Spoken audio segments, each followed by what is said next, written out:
weekly IFT Colloquium. So today is a great pleasure to have our speaker, that is Stephen Walborn from University of Concepción in Chile. As usual, let me introduce a little bit our speaker. So Stephen got his bachelor in physics from Reed College, right? But then he realized that US was too small for him, and so he looked for other places, and he moved to Brazil. He made the right choice. And so he got both the mestrado and the doutorado in Minas Gerais, in the Universidad Federal de Minas Gerais. And then he did a couple of one postdoc, let's say, with people in UFRJ, where he became finally faculty. And he stayed there for many years, but finally he decided that even Brazil was too small for him, and so he moved to Chile. And so now he's a faculty in Chile. He's an expert in classical and quantum optics, quantum mechanics, quantum information, and he's really at the boundary between experiment and theory, right? You work really at the boundary between the two. And so I leave him the floor now, and the title of the talk is Photonic Quantum Information Processing with Multicore Optical Fibers. Stephen, okay, the floor is yours. Well, good afternoon, everyone. Can you hear me? Okay. All right, this is on, everything's good, okay. Thank you very much for the invitation to give this colloquium. As you can see from the, so if you're at the school, you can see that the title of the talk is somewhat similar to some of the classes, which I'll be talking about. So there will be some overlap, so I apologize for that. So from stuff you've already seen, stuff you will see on Friday, but I tried to not make too much overlap. So thank you very much for the nice introduction. I actually had I always like to introduce myself. So this was everything that was said. And I just wanted to mention something which I will talk about a little bit. I decided to present a little bit at the end is, so in Concepción, we also have a startup company in quantum technology. And so I prepared, let's say, 2 or 3 slides just telling you a little bit about that. And if you have any questions more, I'd be happy to talk about them. So in Concepción, so there was already a lab there when I got there. It was started roughly 2006 by Gustavo Moreira Lima and Carlos Saavedra and Aldo Delgado and others. So right now, in experimentalists, we're 3 people, Gustavo, myself, and Esteban. There was also a researcher who moved on to Sweden named Guilherme Xavier. And so a lot of what I'm going to talk about today was really Gustavo and Guilherme that started with this whole business of multicore optical fibers. One thing that's really interesting there is we have really good collaboration with 2 engineering departments and also another physics department in other universities in Concepción. There's several universities in Concepción, so it's for a small city. We have a pretty good critical mass of people working in quantum information, in particular in experimental quantum information and related fields there. So, yeah. So what I want to talk about today is more or less this. So as the title suggested, how can we do quantum information experiments with photons using multicore optical fibers? So I'm going to tell you what all those different words mean in some sequence. And then I want to tell you about some, say, interesting experiments we've done. And I maybe changed a little bit the plan of the talk from what I sent several weeks ago as an abstract. It's more or less the same. But I chose 2 topics which I thought would be interesting to kind of the general crowd that's here. So both students and professors, theory, experiment. I hope that these topics are interesting. So why are we interested in photons for quantum information? Well, I think photons will definitely play a part in anything you do in quantum information, if it's quantum computing, communication, whatever, because you need to send information from one place to another. So maybe linking 2 different quantum computers together, you have to send your quantum bits somehow, so light or photons are the answer. Of course, quantum communication, you need to use light for communicating and so on. It's quite interesting, this, in terms of photon, well, I guess all systems, basically you have lots of different degrees of freedom to choose from, different ways you can encode information, and so it's a whole science, literally, behind how can you process information, encode information, and what's the best way to do this, and so on. One particular interesting thing is it's really fairly simple to have higher dimensional coding. I'll talk a little bit about that. This is interesting, I mean, not just from the point of view of saying, okay, I can encode more information, I can maybe increase some efficiency or something like that, but you actually have some protocols in quantum information, or phenomena, let's say, in quantum physics, that only appear when you have a quantum system of a dimension that's greater than 2. Quantum textuality is kind of the best example. You can only see this if you have a 3-dimensional quantum system or larger. So there's certain phenomena which you have access to with these higher dimensional systems, and also there's certain advantages, for example, in violating Bell's inequality and then using this for some sort of application. Having high dimensions helps you in like say, lowering some thresholds of detection efficiencies and other things which sound like technical points, but are really sort of fundamental problems. So, okay, so this is why we want to use photons, why we're interested in that. But so in our laboratory, sort of the idea we have is that we want to, well, many laboratories, you want to use the tools that are available, and you want to make, so I want to take advantage of all the relevant technology in photonics and in classical telecommunications, any kind of optical device that appears. I might want to say, hey, how can I use this to study the things that interest me? So I'm interested in quantum information, fundamental aspects of quantum physics, maybe doing some quantum type protocols and things like that. So we really want to say, okay, what current devices are interesting and allow us to do new things, but also if we're really thinking about building, say, a quantum communication system, say with using optical fibers, so okay, when could I have this ready for deployment in the real world? Maybe in 3 years, maybe in 5 years, maybe in 10 years, maybe longer. So I want to use the devices that are going to be at the forefront then, right? So I want to be prepared, thinking always, a few years ahead of time. And of course, in research, that's something you have the luxury of doing because you can get, prototype technology and so on. So, so this is kind of the approach and the philosophy. So how do we, the kind of, as I mentioned, we're using photonic systems. So the idea here is I want to encode quantum information in a single photon. And so there's many different ways to do this. I talked about some of them during the school.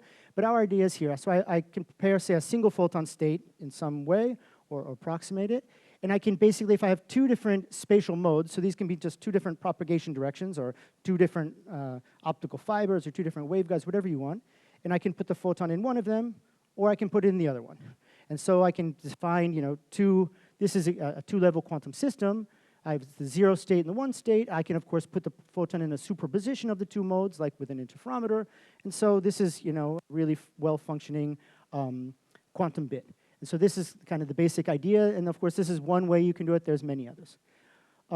What's interesting about this approach, both from a practical and a theoretical point of view, is that doing operations is fairly easy. So, I mean, there's 2 basic building blocks to operating on this type of quantum bit.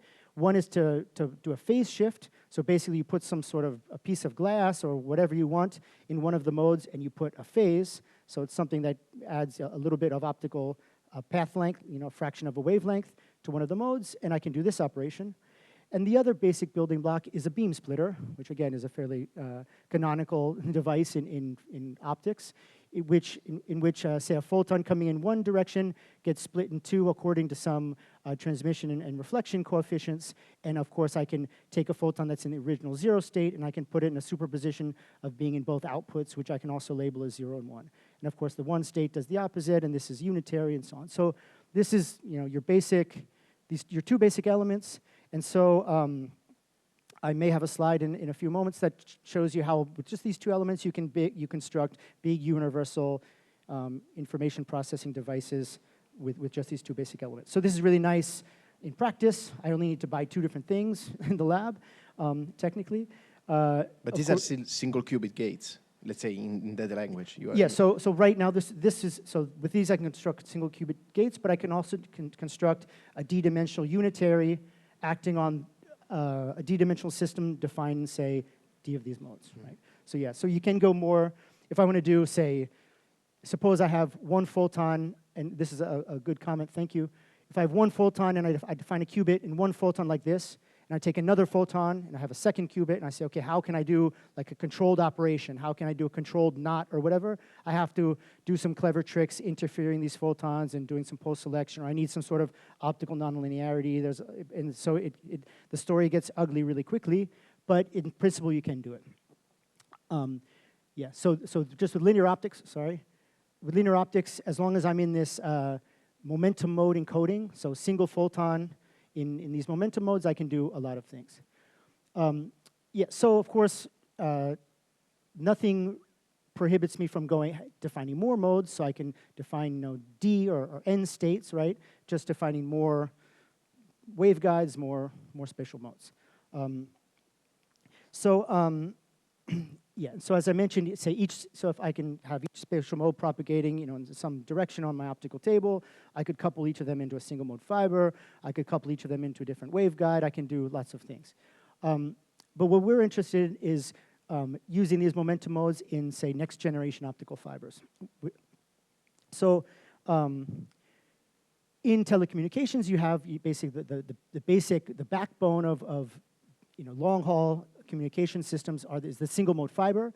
So this is a fiber that in the telecom wavelength window, a single spatial mode propagates through here. So something like a Gaussian, I mean something more or less what this laser is approximating here, that's what's propagating in the single mode fiber. If I try to make higher order modes, like with angular momentum or whatever, they're not going to propagate for any real distance within the fiber. So this is the single mode fiber. The problem here is, which I'll show you in a minute, is that we're reaching the limit of these fibers. So there's a lot of research into specialty fibers. So one thing I can do is I can make the core larger, and so that it would now actually support these multiple modes, and you can do that, and these exist, and people have been studying them for a while. I can also do more interesting things. I can make a fiber that has not just a single core in the middle, but has several cores arranged within the cladding material. So each of these is like its own single communication channel. You can make them so there's really low crosstalk, so it's like independent fibers, or independent cores rather, within the same cladding. You can also do more exotic things. You can make a core that has different structure. This is known as a ring core fiber, where the core region is actually a ring, and you can propagate these vortex modes, like these beams of light that look like a donut. You can couple them into these fibers, and so on. So there's a lot of work in this, in classical optics, telecommunications, and so on, and people really trying to increase the amount of channels you can define in your fiber by this spatial degree of freedom, so using more spatial modes that could propagate within my fiber. Why is that? It's because, It's because for a while now, we've been nearing this, or at this capacity crunch. So basically, since the 1980s, you've had all these improvements in fiber technology, encoding schemes, the fiber amplifiers, and so on. And so these, the capacity, the amount of information you can put in light propagating in the single mode fiber has increased, and it's getting near this limit here. This limit is essentially the limit in which the nonlinear effects within the fiber will create large crosstalk between your different channels, such that your actual capacities begins to decrease. So it's like, well, the example I gave this morning is like I'm trying to send so much water through a hose, and I increase the pressure, eventually the hose explodes, right? So you just can't put any more information in the fiber. Actually, the information starts to decrease when you try to put more and more intensity, define more and more channels, encode faster, and so on. We're at the limit. So the kind of solution, so this is for a single mode fiber, and of course the solution is to try to now use multiple spatial modes. So again, this information is using different, like wavelength, multiplexing, different channels based on polarization, all sorts of things, basically using every degree of freedom and every trick you can know and degrees of freedom of light, except for the spatial degree of freedom. And so now people are looking to the spatial degree of freedom to try to go past this boundary. So again, this is a big thing in classical telecommunications research and so on, and there's lots of new technology coming out with this. So there's companies fabricating these different types of fibers and so on, so it's an exciting time to be looking at this, and of course we're interested in this from the point of view of quantum information, right? So here's the idea is I'm going to define this kind of computational basis of using this path encoding. So these different states mean that my single photon is in, so state 2 is when my photon's in mode 2, and all the other modes have 0 photons. And so I can, of course, write a sort of general single photon state as a superposition of these computational basis states, and so on. So how do I do this with the fiber? So I can just basically associate each of these modes to a core of the fiber. So this is a 4-core fiber, an image. This is actually an image taken in our lab with a simple fiber microscope and a cell phone. And so you can see the distance between these cores is roughly 50 microns. The core diameter is 8 microns, which is a standard width and so on for single mode fibers for telecom. So it really is like 4 independent fibers within the same cladding, right? And so you might say, okay, that's cute, but why don't you just use 4 fibers? I mean, isn't it easier just to extend 3 more fibers? I think that the response in terms of classical communication would be, okay, but now I have 3 times more volume that I'm occupying in my cable. I mean, you have to remember these things are on big spools and deployed in the real world. So, the cross section essentially that you're occupying as this grows, that's something you have to pay for and is expensive. So there is this technical advantage so this fiber here is exactly the same size as a standard single mode fiber. You're just using more of the cladding area to encode more information. So it really is like where there was literally something that wasn't being used, you're putting a core there and sending information through it. So why not just make the cladding area smaller on the single fiber, though? Because these fibers are very close to the boundary of the cladding, Yeah. no? I would say, to be honest, I don't know the answer to that question, but I would say there, of course, there's a limit in which all of a sudden the fiber now becomes really fragile. So I would say, standard fibers are 125 microns. I think that's more or less somewhere optimal because you want it to be flexible and bend, but you don't want it to break. So there's probably, that's more or less like the sweet spot would be my guess to the answer to that question. Okay. So that's in terms of classical communications, but we're interested in quantum. And the reason we're interested in this for quantum stuff is because, well, again, I want to send superposition states. And so now I'm going to send a photon that is in a superposition of being all these 4 cores. And so I would suspect that if the cores are in the same cladding, any sort of fluctuations due to temperature, bending, things like this, should affect 4 cores less than it would affect, say, if I were using 4 fibers, 4 different fibers. I mean, 4 fibers can all have different conditions, different temperature, different vibrations, and so on. These are all in the same cladding, so they should all kind of suffer the same types of dephasing and other types of noise. In so other you words, expect that it should be more stable. will play like a global phase. Yeah, so, yeah. So if any temperature change should affect these more or less globally, more or less. And so, so this is kind of the real one reason why this called attention, especially to Guilherme and Gustavo years ago, and other groups as well. This is an experiment done in Sweden where they built an interferometer, 2 interferometers, one with 2 single mode fibers. So the interferometer, the arms were 2 kilometers long. One of the interferometers had single mode fibers. The other one was built within the multicore fiber. And you can see the multicore fiber interferometer is more stable than the single mode fiber. So here you have fluctuations several periods within a second. Here you have some stability regions over at least a few seconds. Remember, this is 2 kilometers of fiber deployed. So it is, in fact, more stable. It's not perfectly stable, but it's more stable. And again, this stability thing, of course, you can, I was commenting to someone this morning, you can stabilize, you can have some active stabilization and so on in an interferometric type of system, but you have to remember that if you're stabilizing the system, you're not using it to send information typically. I mean, if you're using the same, say, electronics and optics for stabilization, you're stabilizing or measuring. That's how we work in our lab. You can have external devices for stabilizing, but then, it gets a little tricky in terms of the setup. So being more stable means, in the end, it's more efficient and you can send more information in the long run, right? So these multi-core fibers exist. You can buy them. But to really take advantage of them, we'd like to have some more devices. So one of them is this demultiplexer or multiplexer, depending which direction you're going. The idea here is you can basically butt couple single mode fibers up to the multicore fiber, and then you glue this together, and you can buy these. And so this allows you to couple light from any device through the single mode fiber into a particular core of the multicore fiber.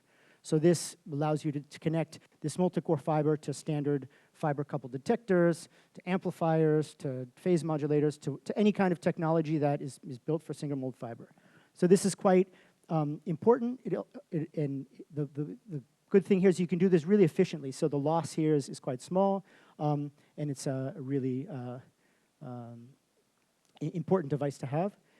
The other device which we use a lot, is this multi-core fiber beam splitter. And so this is cool just for convenience, but also because we can do some interesting things with this. And most of what I'll talk to you about today is possible because of this device. So we spent a few years kind of exploiting different things we can do with this multi-port beam splitter. So this is a device that they're fabricated by heating the fiber and stretching it so that now the cores are going to become closer together, so light can couple from one core into the other ones.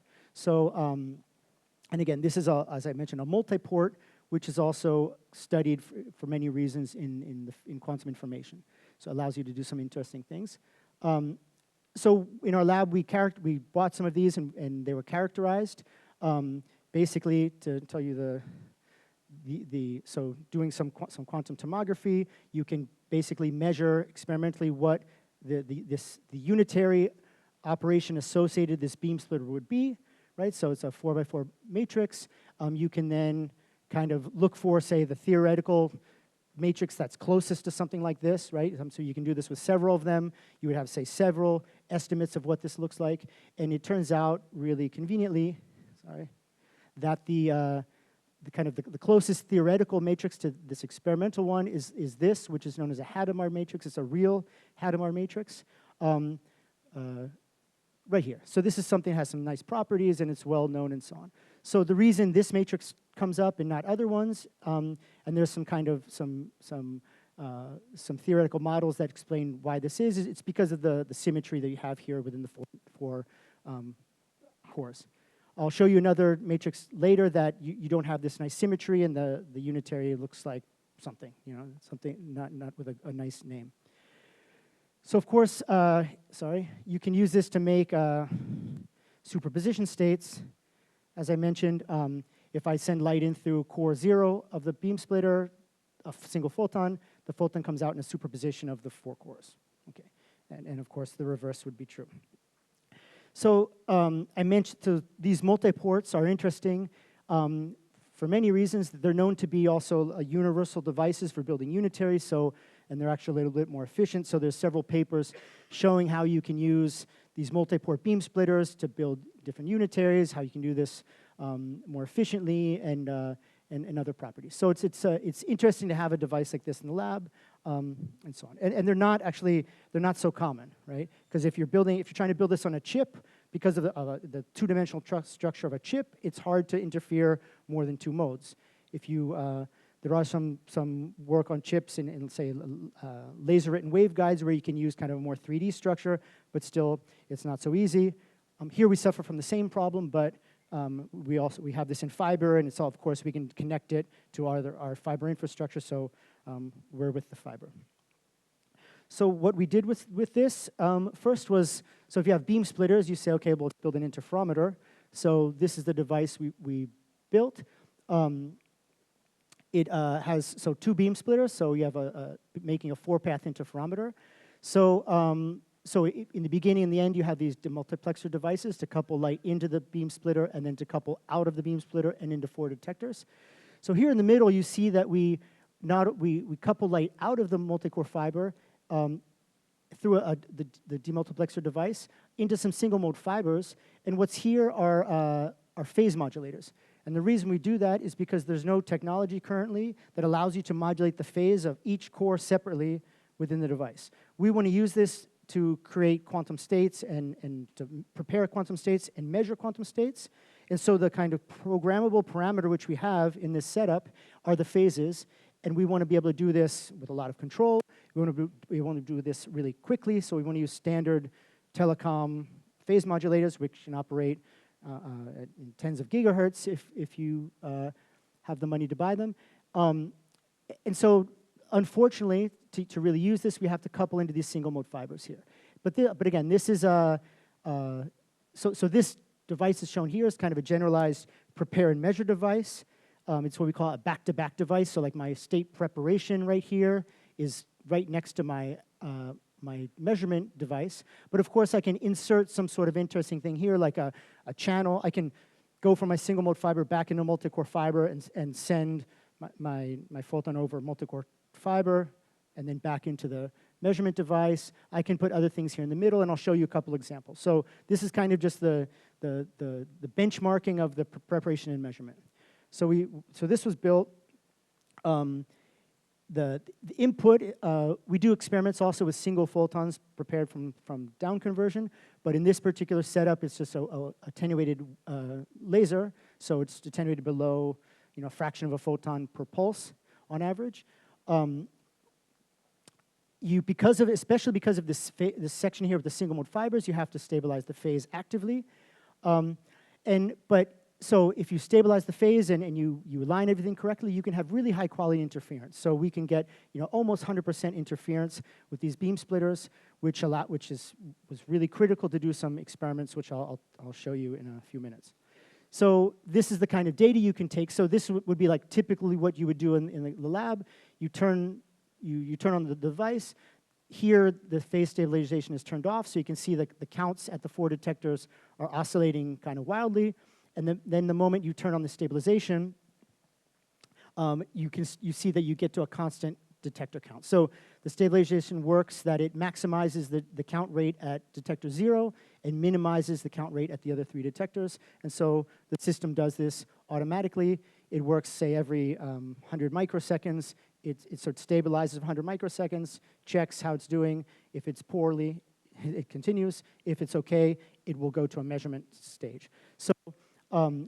So we stabilize, and then once you have everything stabilized, you can do some measurements. So in this yellow region here is where this data was taken. So here you apply some phase ramps to the modulators, and you can basically change the phase, and you can record these interference curves. So this would be like an experiment you would do. I mean, insert your favorite experiment right here. This is what you could do in this window of the stabilization. So all of our experiments are done like this. So since we use the same counts and same light source for the stabilization, this is why the multicore fiber is interesting, or potentially interesting, because if we're stable, we can be doing measurements. So if we're, say, doing quantum key distribution or something, we can be sending quantum information and not stabilizing. If you're stabilizing, you're not doing anything. So this is currently how we're doing our experiments. I know some other groups who've tried to send an auxiliary laser through here and stuff, but it's a little complicated for technical reasons. Okay, so this is kind of the basic device, and so I wanted to spend the rest of the time telling you about, I guess, 2 main experiments we've done and using this device to try to study something interesting. So the first thing I wanted to talk about was this idea of indefinite causal order of quantum gates, right? So I'm going to kind of change course a little bit, tell you a little bit about that, and then tell you why and how we use the multicore fiber technology to study this experimentally. So that's the idea here. So in quantum information, you have this circuit model. So basically, this is some kind of drawing of some sort of quantum calculation, right? Where you have you prepare some qubits in initial state, you apply some quantum gates according to the circuit, and then you do some measurements. And the idea here is that time flows from left to right. So it's really clear here that, for example, this last qubit here is going to go through this unitary U here, then it's going to go through Z, then it's going to go through this Toffoli gate, and then it's going to be measured. So the sequence which I apply things here is really well defined. Sorry, just to be sure that I'm not completely lost. Now you are talking everything in terms of qubits. Until now, until the slide before, you were working with qubits. Qubits, yeah. Okay. Yeah. So now, I mean, I'm talking about exactly. Here I'm saying something general about qubits. I could say the same thing about qubits. My point here is that I'm going to do things in some sequential way, and this basically almost everything you do in quantum information or whatever you can kind of model. You can write some sort of quantum circuit like this of some quantum gates describing what you do. If you want to say, oh, I want to do teleportation, you can write the circuit for teleportation. I want to do factorization algorithm, you can write the circuit for factorization algorithm. You say, I want to do a Bell inequality test, you can write the quantum circuit that would describe a Bell inequality test experiment, right? not the Bell inequality itself, but the experiment you could describe with the circuit model. So this is something that's general, and so this is for qubits, but you could do this for higher dimensions as well. The point is that this order is well defined. So of course, if you think about two things, I mean, this is more or less saying the same thing.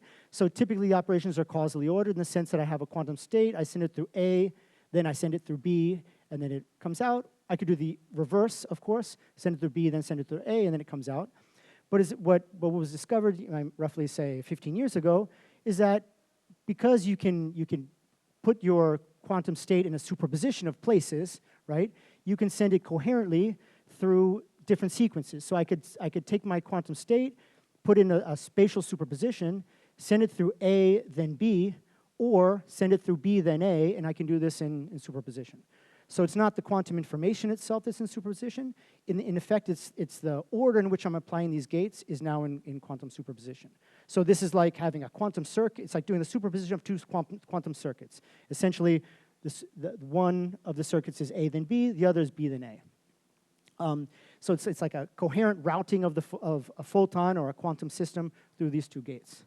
Okay, and so this is interesting for a couple of reasons I'll show you in a moment, but the important thing to realize here is you need basically two physical systems, right? You need a target system, so that's the state psi here, right? This is whatever physical system that the gates A and B are going to act upon, right? And of course, the dimension of the quantum state here is going to determine the dimension of the A and B, whatever they are. And then you also need a control system, and this is the system that's going to determine basically how many different paths there are. So here, if you imagine, let's say we have a photon, which is what we'll be talking about. Suppose psi represents, say, the polarization of a photon. I can then put this photon through in different spatial paths. So the spatial mode of the photon is going to determine how many operations there are, if it's A, B, B, A, or I can even do more. And then the polarization is then the target system. And that's exactly what we'll do eventually in an experiment. So, so this type of idea, of course, applies to anything, but of course, most of or I guess all, not quite all, but I'd say most of the experimental realization has been done with photons for this reason, is that you have to coherently route a quantum system through different gates. So, okay, great, but the question you can say then, well, is this useful for anything? I mean, I hate to put it, I don't like that question that I put on the slide because that's something that referees ask a lot of times, and I think that's completely wrong. But I put it here because the answer is yes. There are some, so you can show that if you can do this sort of thing, you can do some interesting things in terms of quantum computation, and you can have some actual problems where you have, say, a computational advantage, which comes from the fact that you're doing this coherent superposition of orders of gates, right? And so you can actually do things better than a standard circuit model quantum computer can do.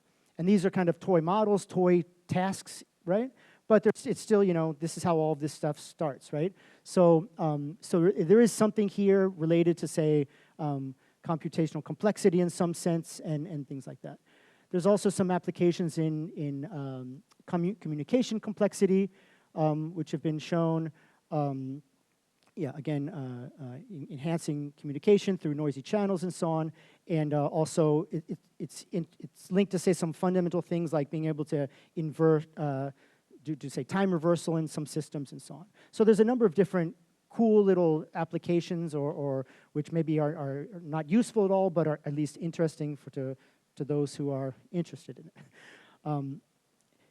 So there's also, so the way that this idea of indefinite causal order came about partially is something much more related to, say, fundamental physics. So basically in order to, so since this goes out of the quantum circuit model, a new formalism had to be developed to describe this sort of thing. So this is this known as the process matrix formalism, which was put forth in this paper here. So you kind of have this new way of describing these processes which do not have a definite causal structure. People have tried to link this and shown how this type of idea can appear in quantum gravity. And please don't ask me anything about this because I don't know anything. I can't really tell you anything about this. But there's say, an active field of research of people looking at this sort of thing. Also, since you can, the kind of the first thing might come to mind is in quantum physics, you have this idea of closed time-like curves. And so the quantum switch kind of reminds you a little bit of that, and people have studied this sort of thing in relation to these closed time-like curves. So there's, say, research in, say, fundamental physics or fundamental, well, quantum physics, fundamental physics related to this quantum switch, and there's an idea of, so is this coherent routing of a quantum system the only way that this indefinite causal order can appear? Is there another physical realization of this? And I think that's an open question to date. So there are people working on this for, say, fundamental reasons. It's not just the fact that you can do some little computational problem more efficiently. It's actually linked to some fundamental things. So, okay, so roughly 10 years ago, people were interested and started to do experiments. So there have been a number of experiments, all with n equal 2 gates, so A and B. So again, this idea, well, first just general realizations. There were some, these communication complexity problems were done, and so on. So all these experiments and others all use just 2 gates, which is fairly easy to do. But there is, of course, there are some problems, and of course you want to kind of push the boundaries. You want to say, well, why can't I do more? And of course you can. You can consider, n gates, and here I wrote them as U, so I'm just going to say they're unitary gates like we were discussing.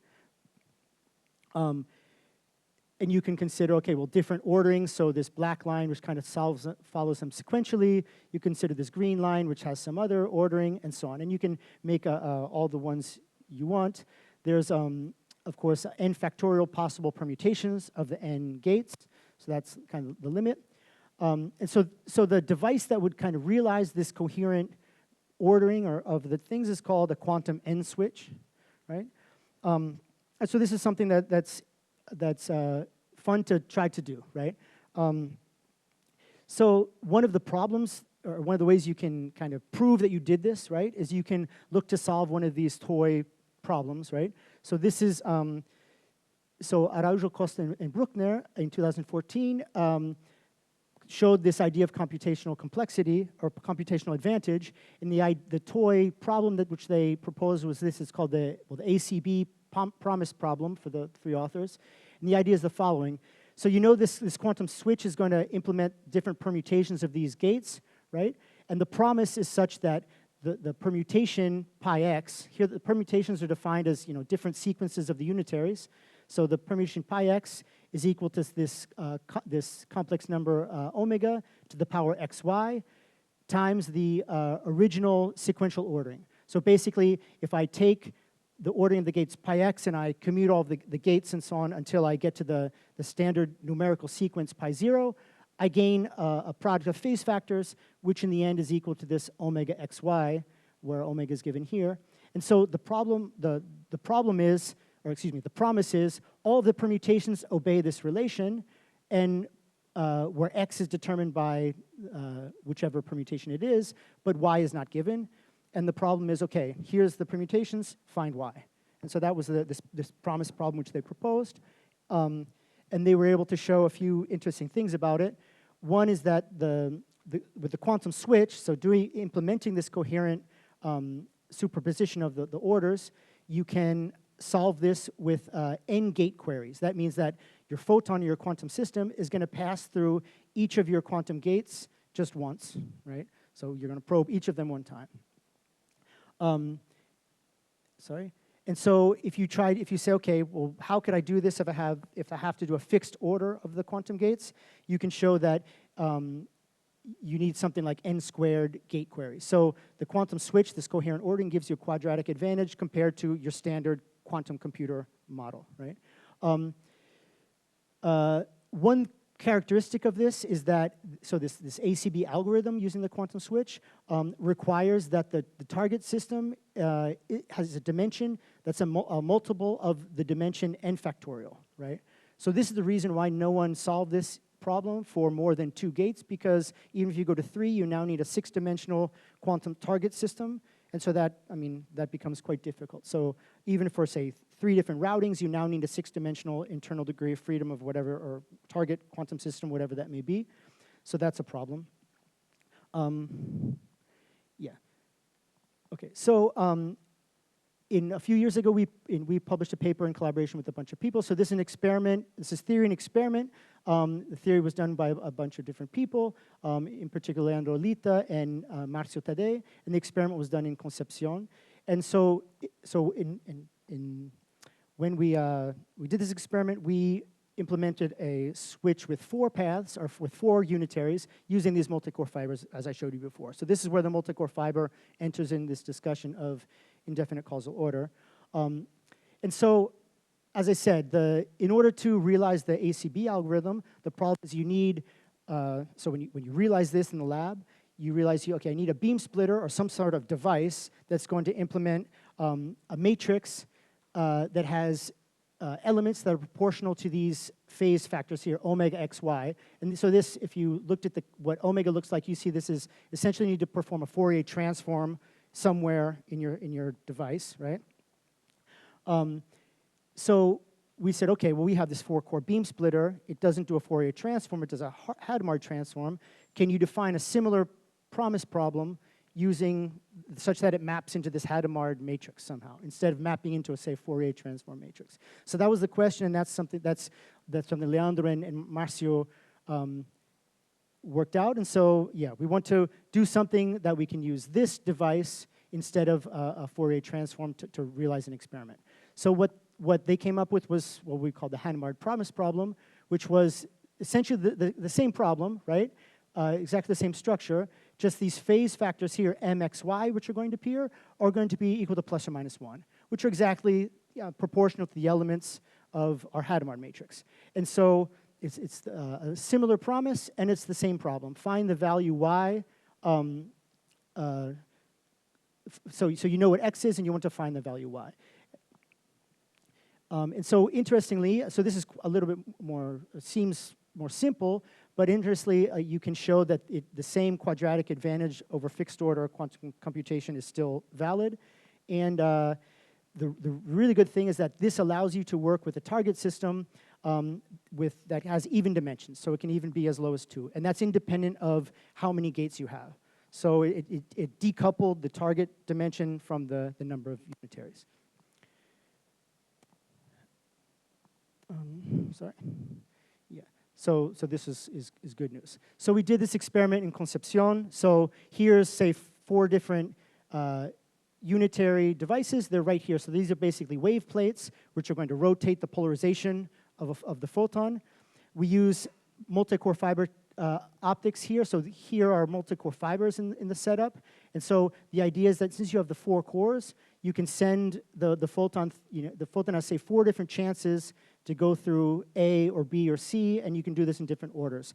So this is kind of what it would look like, and here's all the different orderings that we did, and so on. So it would take me a really long time, I think, to explain how this all worked. The point is that the multicore fiber here is really kind of essential to realizing this experiment. And this is the reason I mean, no other quantum switch with more than 2 gates has been performed even since then. This is the only one that exists, and it's really because we had access to these multicore fibers.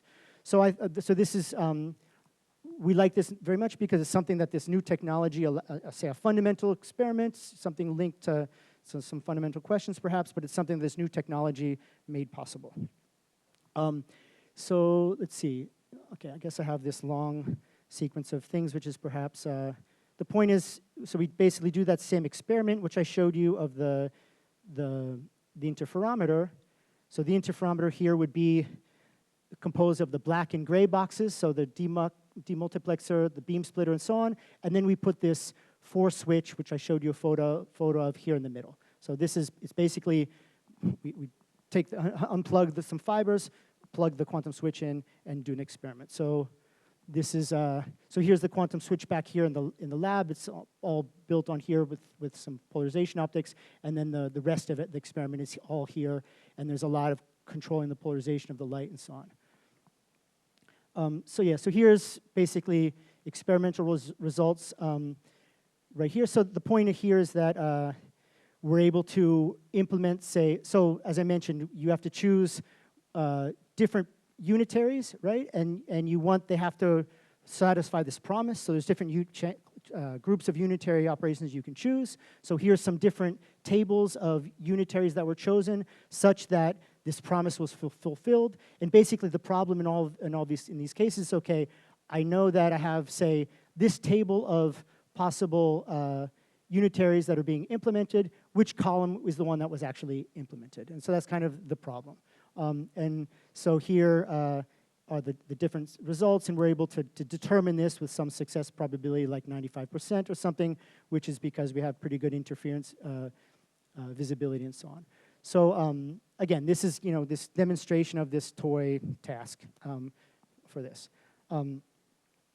Okay, so I just want to mention, as Dario mentioned, I really like to work between theory and experiment. I like when experiment motivates theory and vice versa. And so with one of my students, we were looking at, he was really interested in the quantum switch, and so we looked at, say, more general definitions, and we came up with this definition of an NP switch. So this is, say, P permutations of N unitaries, and you can study the complexity of all this and so on. You can define more generalized promise problems and so on. So we took this idea of, say, having the Fourier problem, which was the ACB promise problem, the Hadamard promise problem, and we kind of bridged the gap. And you have this whole range of promise problems. You can go to a continuous variable target system and some other things. So this was a fun thing to do, and it was all kind of started during COVID, and it was motivated by this idea of the quantum switch. Okay, and so I wanted to show this to all of you because in our lab, so we have this still set up, and we're going to start a new series of experiments in a few weeks, most likely, hopefully before Christmas. And yeah, so once we have it up and running, if anyone has an idea of quantum switch experiments, it would be great to talk. This is an experiment that's really hard to get working, but once it's working, it's fairly easy to do experiments. So we have, say, a list of 5 or 6 different things we're going to do, and the idea is we can easily add on more things. Okay, the next thing I wanted to talk about is another experiment we did, which is the realization of POVM measurements, so generalized quantum measurements, using these multi-port beam splitters. So, okay, so what is a POVM measurement? So this is POVM is positive operator value measure.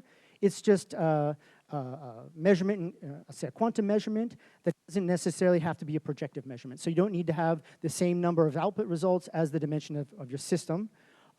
So you have some, say, a set of operators by J such that they're all positive operators and they all sum to identity. That's basically the definition. Let's see, sorry. So these are interesting operators in, say, quantum state discrimination, randoms generation, QKD, other things like that. And so the way this has been realized in the past is always by enlarging the Hilbert space. So, for example, if I want to do a POVM measurement, say, of 3 elements on the polarization of a photon, which is a 2-dimensional system, I have to essentially increase my effective experiment to 3 or more dimensions so that I can realize a projective measurement in the larger space, which then ends up being a POVM measurement, a generalized measurement in the polarization space. So always you have to take, say, your polarization optics, which are really simple and nice to use, and you have to expand this and build some sort of interferometric device, and it's basically it's difficult to align. It's kind of an issue. So there's no, let's say, it's not a plug-and-play type of measurement. It's something you have to set up in the lab in order to realize, right? Whereas, I mean, a polarizer, I could pull a polarizer out of my pocket right now and do a malice experiment right here, and I don't have to align anything, right? It would have been great if I had a polarizer in my pocket right then, but yeah. So what's the idea with the multi-port beam splitters is that, well, so like, as you mentioned, these are, say, a unitary operation. And so the idea here is that, okay, well, I have this unitary operation of dimension large D. And so what if my input state exists in some subset of the input modes? So lowercase d, so my quantum state is dimension lowercase d, and my device operates in large D dimension. And so I'm going to have these ancilla modes, which, I mean, I'm going to send my photon in through these modes up here, and these are just going to be vacuum modes.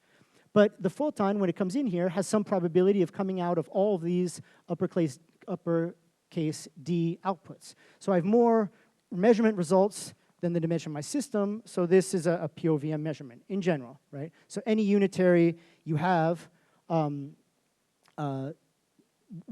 be mapped into, say, a POVM measurement, right?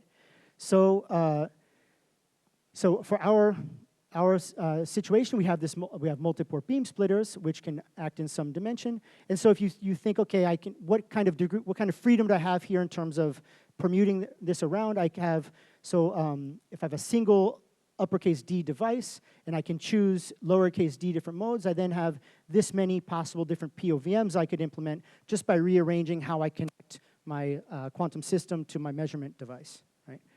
And so if I know the unitary of the device, I can then calculate, okay, what would these projectors here, I'll say that, so each output here corresponds to a different projection onto a different quantum state, which exists in which are, of course, uppercase D quantum states in a lowercase d dimensional space. So these are non-orthogonal because I have more states than dimension, right? In general, right? And so you can calculate what the POVM elements are, or these projectors here, defined by these. So let's see, I think I have this right here. So the POVM elements are just this operator here acting on the computational basis, which mode it comes out in. And this operator here is determined from the part of the unitary here that acts on the input state. So if I know this, I can find this, and I can see exactly what measurement I'm doing, right? So this is kind of a little bit of a reverse engineering. It's saying, okay, I have a device. What does it do? It does this, right? So then I want to see, okay, how can I use this device to do something interesting? So so in our lab, we also have 7-core multi-core fiber beam splitters. So it's a 7x7 unitary matrix. We characterized it with tomography. It looks like this. It's nothing that at least that we were able to recognize. We weren't able to simplify this in really any way. This is what the device is like. So we chose a certain sub-matrix here, basically by choosing different input modes. So this is that matrix M, which we chose 4, 5, 6, 7. And then you have to renormalize this and so on. But anyways, this is the matrix that you have, matching 4 input modes to 7 output modes. Of course, it's the transpose of this, right? So, yeah, sure. That's a good question. It's in the paper that we published. I don't know offhand, but yeah, it's well, okay. Assuming that we did everything correctly, it's in the 4th the significant digit, but I don't know exactly what it is. But so this can all be done with classical light because it's just a beam splitter, so you can have pretty good determination of this, right? Yeah, thank you. So, okay, so in this paper which I showed you, we did we invented some little toy task to show, or a game to show that this is indeed a non-projective measurement, indeed a POVM. Instead of showing you those results, I wanted to show you an actual way you can use this to do something interesting. So there's this protocol, or technique, let's say, that's known as point tomography. And the idea here is, so imagine I have some experimental apparatus which produces something which is a pure state, psi, which is really close to my, say, target output state, which I'll call 0, right? But then I have some, say, systematic error. So the device is always producing the same state. There's no, say, fluctuations, but it's not quite exactly what I want to produce. So it's given something like this. And so these thetas here are much less than 1, and so on. And so kind of the goal here is, I want to estimate this state psi up to some precision with the fewest number of measurements. And so this is a problem that, this is a problem that Carlton Caves and collaborators considered in this paper here, and they showed this technique using what are known as Fisher symmetric, informationally complete measurements for this. And they show how you can reduce the number of measurements you have to do using this technique. So what is this technique? So it was Fisher, symmetric, informationally complete. Informationally complete means that your measurements are sufficient to determine all the parameters of the quantum state. So you have all the information you need. This basically, why is it this efficient? It's because you can reach what's known as the Gil-Massard bound for multi-parameter estimation. So this is a quantum state which has multiple parameters describing it. It's a quantum metrology problem of multi-parameter estimation. So this Gil-Massard bound is given by this, where here this I theta and J theta are the associated classical Fisher information matrix and the quantum Fisher information matrix, which you can calculate.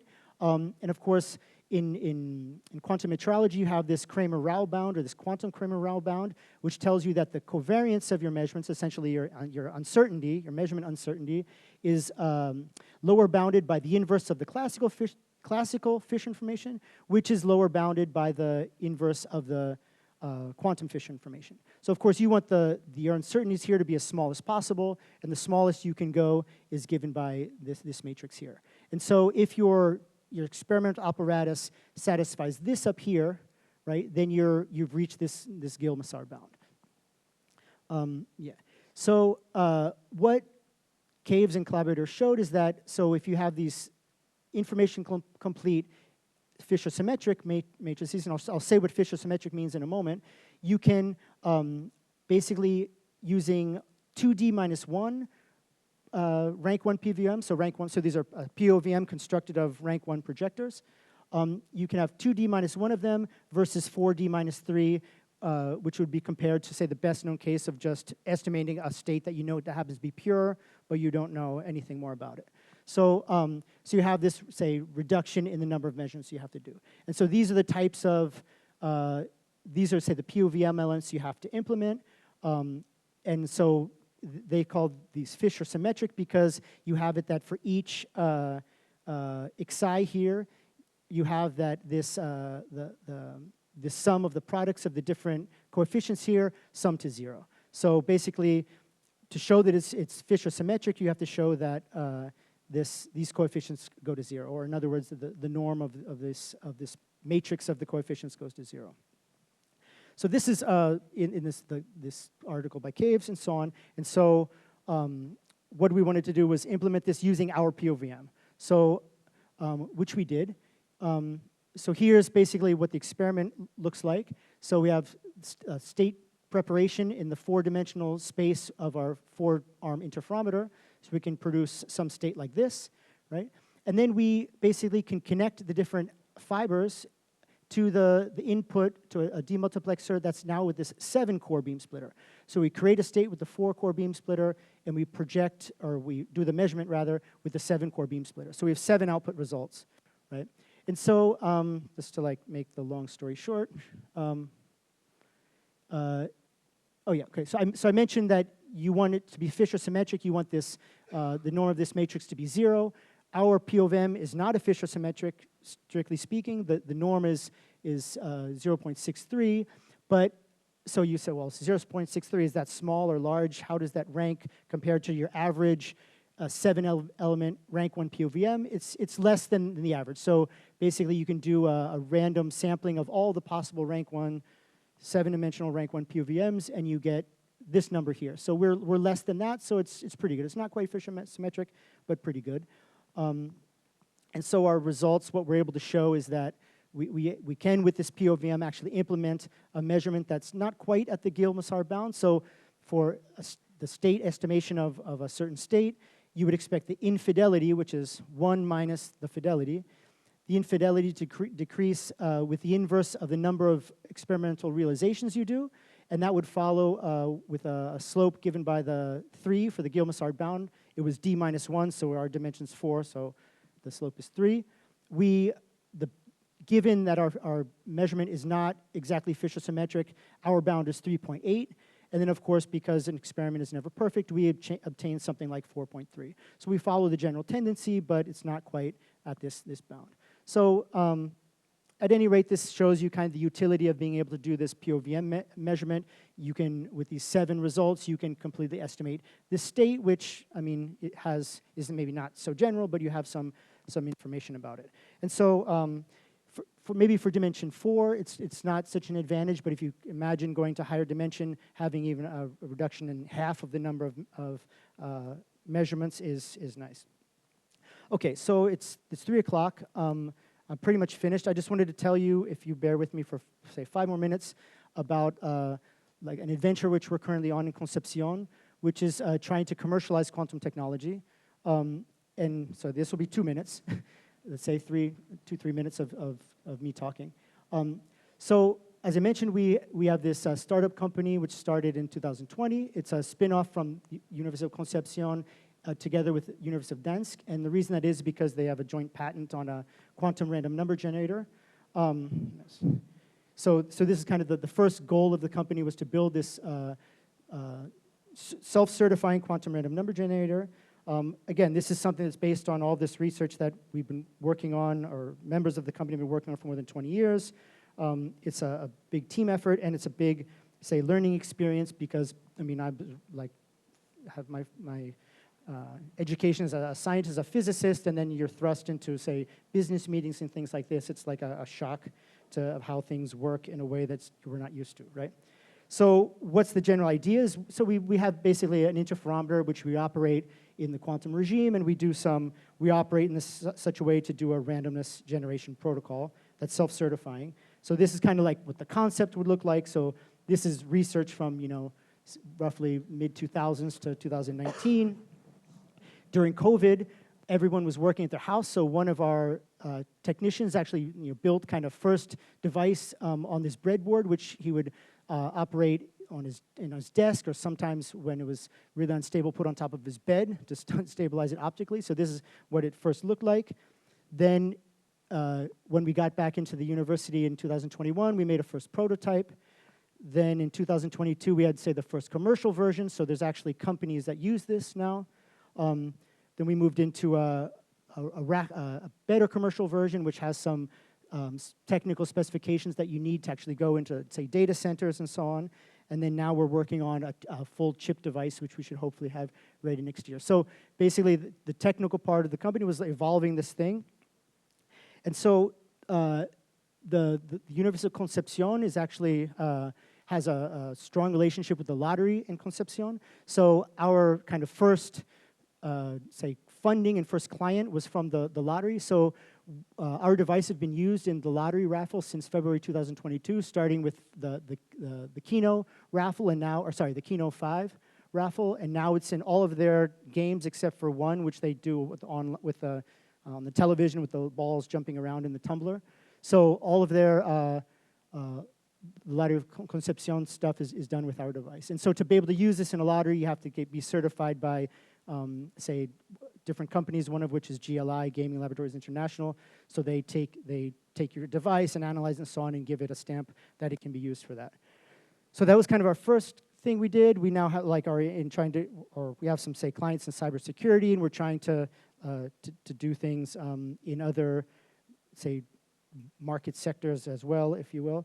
Another thing we did, which not really for commercial reasons, but more for, say, marketing and to validate, is to be in AWS Marketplace. So if you have an account in AWS Marketplace, you can sign up for our random numbers, and you can access our devices, some of which are in, say, tier 4 data centers in Santiago. So you can get randomness remotely and do whatever you want with it.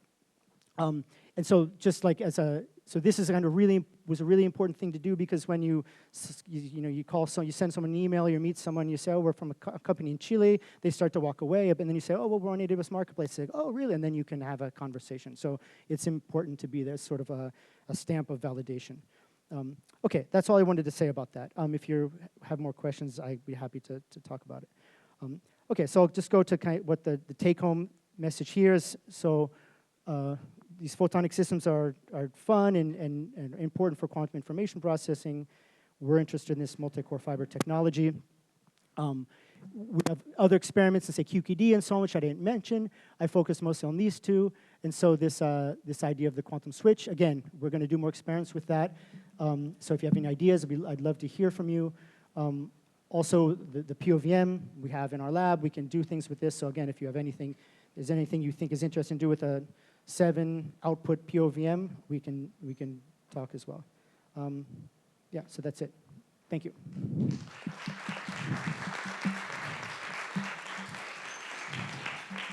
Thanks a lot for this talk, for showing that quantum technologies are coming to the market, perhaps not in the domain that we would have expected at the beginning.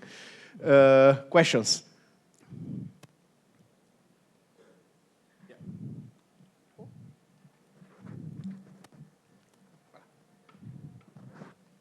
So if I understand correctly, each of these MCFs has a unitary matrix associated with it. Yeah. Right? Can you manipulate to get a unitary matrix that you want, or is it just somebody delivers you one and then you have to measure the Yeah, unity? so the beam splitter itself, so it's basically, the way it's fabricated, that's the matrix. You could apply, say, phases at the beginning or phases at the end, so you have a little bit of freedom, but the, say, split ratio is defined at fabrication. So we try to fabricate devices, but we don't really have let's say, if you say, I want a matrix like this, I mean, I would put some students on working on it, and hopefully they would get something close to that. But yeah, it's not so. More questions? Okay, if not, we can thank Okay, thank Stephen you. again.